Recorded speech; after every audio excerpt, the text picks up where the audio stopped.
Hello guys, तो ये है मेरा पीसी।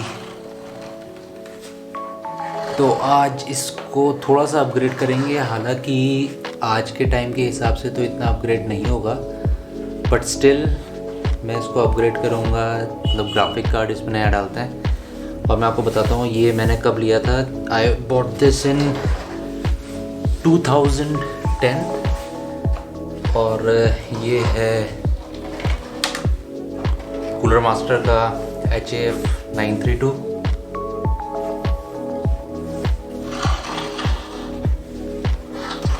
तो ये फुल टावर कैबिनेट है, दिखाता हूँ आपको। तो गाइज ये थोड़ा बहुत स्टिकर GoPro 90s किड्स, ये इसमें 4 USBs हैं। ये आपका ID के लिए, wifi, then eSATA, headphone, mic अलग अलग आते थे, अब सिंगल आता है। और डॉल्बी थिएटर। इसको खोलेंगे यहाँ से। ये 2 नट्स आते हैं, इसमें आते थे एक्चुअली। बहुत ही अपग्रेडेड वर्जन इसमें अब आ चुके हैं बहुत सारों के। तो ये रिफ्लेक्शन इस लाइट का आ रहा है, थोड़ा सा लाइट मैंने इंक्रीज़ कर रखी है। यहाँ पे देखो आप, एक ये नट है और एक ये नीचे नट है। आपने इसको दोनों को खोला, हाथ से खुल जाता है। हाँ, मैं ये कह रहा था कि 2010 का भले ही ये पीसी है, but it is still going very strong. बहुत पावरफुल है आज भी। रेंडरिंग अगर मैं आपको बोलूँ तो फुल HD की अगर मैं रेंडरिंग करता हूँ 15-20 मिनट में हो जाता है ईजीली। और ये देखिए इसका ये पैनल, मतलब क्वालिटी थी। अब क्या है कि पैसे तो बहुत इंक्रीज़ हो गए हैं, लेकिन उस हिसाब से आई थिंक क्वालिटी उतनी इंक्रीज़ नहीं हुई जितनी के पैसे इंक्रीज़ हुए हैं। ये मैंने उस टाइम पे लिया था नियरली आई थिंक 11 या 12,000 रुपीज़ का कैबिनेट। SMPS के साथ में नहीं आता था, अभी भी नहीं आता होगा। देखिए इसमें एक ये फ़ैन लगा हुआ है फुल साइज़। ये देखिए कितने mm का है, डोंट रिमेंबर। तो इसका ही वेट बहुत ज़्यादा है। और ये कैबिनेट आई थिंक 20 kgs के अराउंड है, एम्प्टी कैबिनेट विदाउट एनीथिंग। तो इसको मैं आपको पास से दिखाता हूँ। तो गाइस ये मैंने आपको बताया, ये processor Phenom quad core 3.4 GHz overclock हो जाता था उस टाइम पे। ये बेस्ट प्रोसेसर था AMD में। एक्चुअली AMD मैंने शिफ्ट कर लिया था 2005 में, उससे पहले इंटेल यूज़ करता था। क्योंकि चलो इसके बारे में बाद में बात करेंगे। तो ये जो फिनोम है ये ब्लैक एडिशन था, जो कि ओवरक्लॉक हो जाता था 4 GHz तक आई थिंक। फिर मैंने ये रैम लगा रखी है 4 GB की एक सिंगल रैम है, DDR3। और ये सारी कॉर्सेर की हैं। 2 ये थोड़ा अलग अलग टाइम पे मैंने अपग्रेड किया था, तो उस हिसाब से अलग अलग रैम मिली मुझे। चांस की बात है, ये शुरू में ली, उसके बाद फिर ये आ गई। तो ये अभी टोटल 16 GB इसमें सपोर्ट है, तो मैंने 16 GB इंस्टॉल कर रखी है। उसके बाद ये धूल बहुत है। ये है कूलर मास्टर का ही 650 वाट्स का SMPS।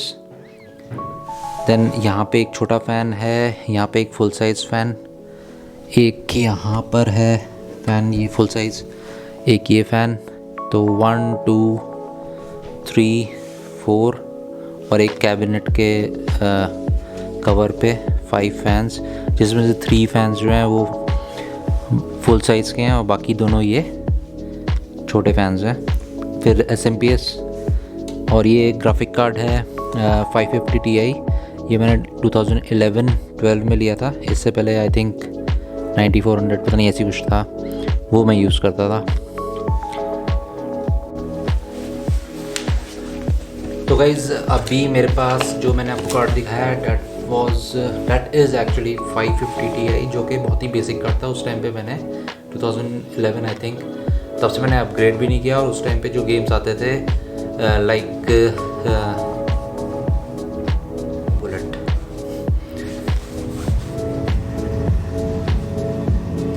तो गाइज़ उस टाइम पे गेम्स आते थे COD, बैटलफील्ड, विचर और टूम रेडर, तो वो सारे मैंने इसी 550 Ti पे खेले, 2 बेसिक सेटिंग्स पे या मीडियम सेटिंग्स पे। और अभी मैंने कुछ नया नहीं ख़रीदा है। बेसिकली मैं ये लेके आया हूँ GTX 970। ये भी मेरे एक फ्रेंड का है। बेसिकली उसने अपग्रेड किया 3070 पे, तो मैंने उससे ये ठीक ठाक काफ़ी लेस प्राइस पे मैंने उससे ये परचेज़ कर लिया। दोस्त है तो इसका मतलब ये नहीं है ना उसका मिस यूज़ करो तो उसका भी फ़ायदा हो, हमारा भी फ़ायदा हो। मेरे लिए काफ़ी बड़ा अपग्रेड है। उसने अपग्रेड कर लिया था, कुछ पैसे उसको मिल गए पुराने कार्ड के। तो गाइस मेरे लिए ठीक ठाक अपग्रेड है ये, मैं आपको दिखाता हूँ। और यार मेरा ये जो पीसी है ये इसकी रेंडरिंग भी काफ़ी अच्छी है। कॉन्फ़िगरेशन आपको मैंने बताई दी। SSD मैंने C ड्राइव में लगा रखी है जो कि A-Data की है। बाकी उसमें 3 TB की अलग अलग हार्ड डिस्क लगी हुई हैं। ओके, मैं एक चीज़ और दिखाऊंगा अभी आपको। ये देखो, आई थिंक दिख रहा है। तो ये तो पहले CD-ROM का आता था और इसके नीचे जो पार्ट है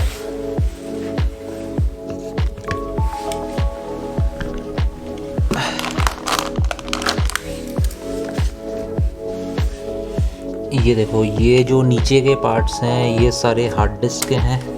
ये देखो ये SSD लगी हुई है और ये ट्रेज हैं। बेसिकली ये बाहर खींच जाती हैं ऐसे। और 1 2 3 4 5, तो अभी इसमें 1 2 3 4 हार्ड डिस्क लगी हुई हैं जो कि टोटल ये 128 GB की थी। काफ़ी पुरानी हो गई SSD, अब तो सस्ती हो गई हैं काफ़ी। उसके बाद ये आई थिंक 2 TB की है, एक 500, तो नियरली 3 TB हो गया। तो ये लगी हुई है इसमें हार्ड डिस्क और बहुत ही अच्छी चीज़ है। कहीं पे भी आपको नटवट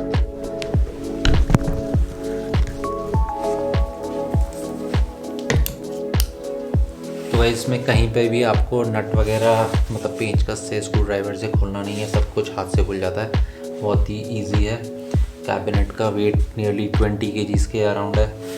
मैंने अभी देखा और इससे पहले भी मैं देखता था, इवन इंटेक्स के जो कैबिनेट्स आते थे उस ज़माने में इतने हैवी होते थे, आपको 1000-1200 रुपये में बहुत अच्छा कैबिनेट मिलता था और काफ़ी टाइम चलता था। अब मेरे को देखो, मैंने 10 साल में कोई अपग्रेड्स नहीं किए हैं। छोटा मोटा रैम या हार्ड डिस्क मैंने भले ही अपग्रेड करा है, लेकिन मदरबोर्ड इसका देखिए कॉपर का है, ये हीट सिंक है साउथ ब्रिज और ये पूरा कॉपर का है।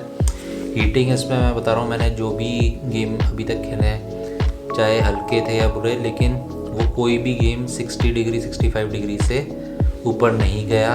हीटिंग जो थी इसकी और इतना मतलब इतना ज़्यादा RPM पे भी नहीं खेला, लेकिन गेम प्ले बहुत ही स्मूथ और वो सब था। COD बैटलफील्ड वगैरह उसी पे था। वो बेसिकली मुझे सबसे बढ़िया गेम्स लगते हैं आज भी। और हाँ, आज की डेट में मुझे थोड़ा सा अपडेट करने की ज़रूरत पड़ी क्योंकि मेरा ये कार्ड सपोर्ट नहीं करता फॉर ऑब्वियस रीजंस। तो मैंने आपको दिखाया 970, तो ये है 970, ये है Asus का। वो वाला मैंने Zotac का लगा रखा था। Zotac भी बेसिकली ठीक है, लेकिन थोड़ा सर्विस का इशू हो जाता है कहीं पर। हालांकि मेरे को नहीं हुआ, लेकिन मैंने एक बंदे का कार्ड करवाया था तो उसमें सर्विस का इशू हो गया था, उसका फ़ैन में कुछ प्रॉब्लम हो गई थी, ईज़िली मिल नहीं रहा था। तो ये है उसी addition DDR5 4GB। Okay, silent fan फलाना। तो मेरे लिए काफ़ी अच्छा अपग्रेड है। इसमें जो पावर सप्लाई की पिन्स हैं वो बेसिकली 8 पिन का है और मेरे पास अभी 6 पिन की पावर सप्लाई का है। इसकी 500 वाट रिक्वायरमेंट है। आपकी SMPS की मेरे पास 650 है, वो भी पीक पावर पे आती है। तो इसको लगा देता हूँ और कुछ नहीं करना है इसमें, आपको मैं दिखाता हूँ।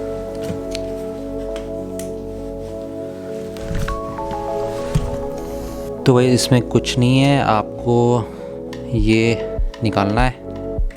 अभी एक ही हाथ यूज़ कर रहा हूँ। उसके बाद ये देखो, यहाँ से आपने प्रेस किया, क्लिक हुआ और ये फ्री हो गया। अच्छा, इसमें 2 हैं, ये देखिए ये दोनों, कोई नटवट नहीं, सिंपल। ये आ गया बाहर कार्ड। ओके, इसमें देखो आप उस टाइम पे भी 3 PCI एक्सप्रेस, ये छोटा वाला और ये नॉर्मल PCI, पहले PCI वगैरह आता था मॉडेम वगैरह के लिए, साउंड कार्ड वगैरह सब इसी पोर्ट पे लगते थे। अब ये अपग्रेडेड वर्जन आया था, इससे भी इसका वर्जन चेंज हो गया, आई थिंक 4 आ गया है शायद, अब ये 4.5 है और इसमें शायद 2 है। हालांकि भी बैंडविड्थ का थोड़ा सा फ़र्क पड़ेगा फ्रीक्वेंसी का, बट ऐसा नहीं है कि कार्ड नहीं चलेगा। हाँ, और दूसरी ये बात थी, अब देखो ये इसमें कितना स्पेस है। ये मेरा जो मदरबोर्ड है ये E80X मदरबोर्ड है, फुल साइज़ मदरबोर्ड। उस टाइम पे मैंने सोचा था कि ये SLI या क्रॉसफायर से डुअल कार्ड्स लगा के मैं चलाऊँगा, बट हो नहीं पाया, तो अभी मैं रखता हूँ इस। तो गाइस ये देखो इसका साइज़ का डिफरेंस, ये है मेरा आगे वाला 550 Ti। तो अगर आप ये वाला कार्ड लगाओगे तो नॉर्मल आपकी कैबिनेट में चल जाता है, बट इसके लिए तो आपको E80X कैबिनेट ही चाहिए, इतना बड़ा कार्ड है ये 1 फीट का। और इसमें ऑप्शंस मेरे ये DVI पोर्ट था और एक HDMI थी, इसमें आप 2 DVI पोर्ट और है, ठीक है, 2 HDMI पोर्ट। तो भाई उसमें मैंने लगाया हुआ था ये 6 पोर्ट का पिन और इसमें लगेगा मेरा 8 पोर्ट का पिन। तो ये आप SMPS में आपको भी देखना पड़ेगा आपके में है या नहीं। ये हो गया क्लिक, फाइन, ये क्लिक, ये क्लिक, ओके जी। ये कहाँ से आएंगे अब, आ गए थोड़ा सा खींचना पड़ेगा ये वायर को, क्योंकि यहाँ पे प्रोटेक्शन दिया हुआ है। अच्छा, गुड।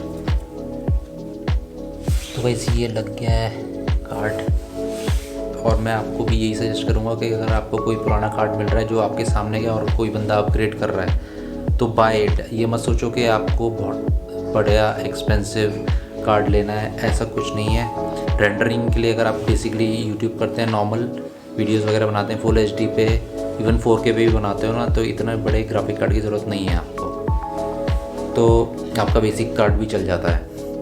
और अभी तक मैं इसी पे एडिटिंग कर रहा था, मैंने फुल HD पे भी करी, 4K मैंने हालांकि ट्राई नहीं करा, लेकिन एडिटिंग करी थी मैंने, जो कि अपलोड नहीं किया। और तो आज के लिए इतना ही था वाइस, देखते हैं अब इसकी परफॉर्मेंस। और अभी COD और Assassin's Creed Valhalla लॉन्च हो गया है, वो भी खेलना है। अब इतने एक्सपेंसिव हो गए हैं गेम्स, पहले नहीं था इतना कंपैरेटिवली। और गेमिंग मैं कर रहा हूँ ज़्यादा, मेरे को याद है टूम रेडर गोल्ड आता था, तो तब से गेमिंग कर रहे हैं। और ये कैबिनेट जो है फुली अपग्रेडेबल है, मतलब कि अगर मैं इसमें हाइड्रो सिस्टम लगाता हूँ तो वो भी लग जाएगा। यहाँ से इसका इनपुट है, ये देखो ये कवर दिया हुआ है। और इस कैबिनेट में मतलब 1 टाइम इन्वेस्टमेंट था मेरे लिए, और आजकल क्या है कि बहुत ही फ्लैशी और बहुत सुपर एक्सपेंसिव हो चुके हैं चीज़ें, बट मेरे को नहीं लगता कि इतना ज़्यादा क्वालिटी इंक्रीज़ हुई है in terms of quality and price. तो value for money, 1 time investment चल रहा है अभी तक। और अगर मेरे को इन फ्यूचर करना भी पड़ा, जैसे मेरा प्लान है, आई थिंक इस बार, क्योंकि इसमें 16 GB मैक्सिमम मेमोरी सपोर्ट है इस मदरबोर्ड में, जो कि मैं अपग्रेड नहीं कर सकता, तो in future I am planning कि 64 GB तक मिनिमम जो भी मैं मदरबोर्ड लगाऊं या विद प्रोसेसर, तो मैं 64 GB उसमें अपग्रेड करूं, अपग्रेडेबल हो एटलीस्ट, बता रहा हूँ 128 भी चलेगा। तो वो फ्यूचर का है, 10 साल हो गए, 10 साल में एक अपग्रेड तो बनता ही है इस तरीके का मदरबोर्ड एंड प्रोसेसर। और AMD की मैं बात करूँ कि AMD मैंने 2005 से मैं यूज़ कर रहा हूँ, और उस टाइम पे जो इंटेल के कंपैरिजन में नो डाउट लोग कहते थे यार कि AMD जो है हीट अप करता है, लेकिन मेरे साथ ऐसा कभी आज तक इशू नहीं हुआ। मैंने गर्मियों में भी फुल गेमिंग करी उस टाइम पे भी, और अभी तो दुनिया बदल गई है, लेकिन उस टाइम पे मैंने गेमिंग करी नॉर्मल कैबिनेट में। ये कैबिनेट था भी नहीं, ये कैबिनेट मैंने 2010 में था, और 2005 से मैं AMD यूज़ कर रहा था। कोई हीटिंग का इशू नहीं होता था मेरे को कभी भी। काफ़ी सारी चीज़ें करी, मैं ऑलरेडी IT बैकग्राउंड से ही था, चीज़ें करता था, प्रोग्रामिंग वगैरह, मतलब ये सब तो छोड़ो। मैं वीडियो एडिटिंग मैंने उस टाइम नहीं करी थी, जो कि मूवी मेकर पे आती थी, तब भी कोई इशू नहीं हुआ उसमें। अब चीज़ें काफ़ी बदल गई हैं, लेकिन ऐसा इतना बड़ा मतलब 10 ईयर्स में मैंने ये नहीं देखा कि दुनिया ही बदल गई इन टर्म्स ऑफ पेरिफेरल्स और परफॉर्मेंस।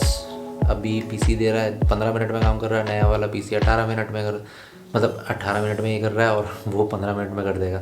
तो इतना बड़ा इशू तो हुआ नहीं है। तो गाइज़ एक बार अगर आप इन्वेस्ट कर रहे हो तो उसको ज़्यादा अपग्रेड करने की ज़रूरत नहीं पड़ती है लंबे टाइम तक। तो आई होप आपको मेरा ये पीसी और मेरा ये वीडियो पसंद आया हो। तो अगर थोड़ा भी ठीक लगा हो तो लाइक कर देना, और अगर आप नए हैं चैनल पे तो मेरा नाम है सौरभ बिश्नोई और आप देख रहे हैं SB स्ट्रीट। मेरे कुछ टेक्नोलॉजी और बुलेट पे मैं वीडियो बनाता रहता हूँ, तो उसमें आप देखें मेरे और भी वीडियोस। और थैंक यू फॉर वॉचिंग, और मिलते हैं अगले वीडियो में। और हाँ, इसकी परफॉर्मेंस मैं आपको दिखाऊंगा किसी न किसी 970 की मैं भी परचेज़ करूँगा। अभी बहुत एक्सपेंसिव है यार, मैंने वेला देखा था तो आई थिंक 6000 के अराउंड दिख रहा है, काफ़ी एक्सपेंसिव है। तो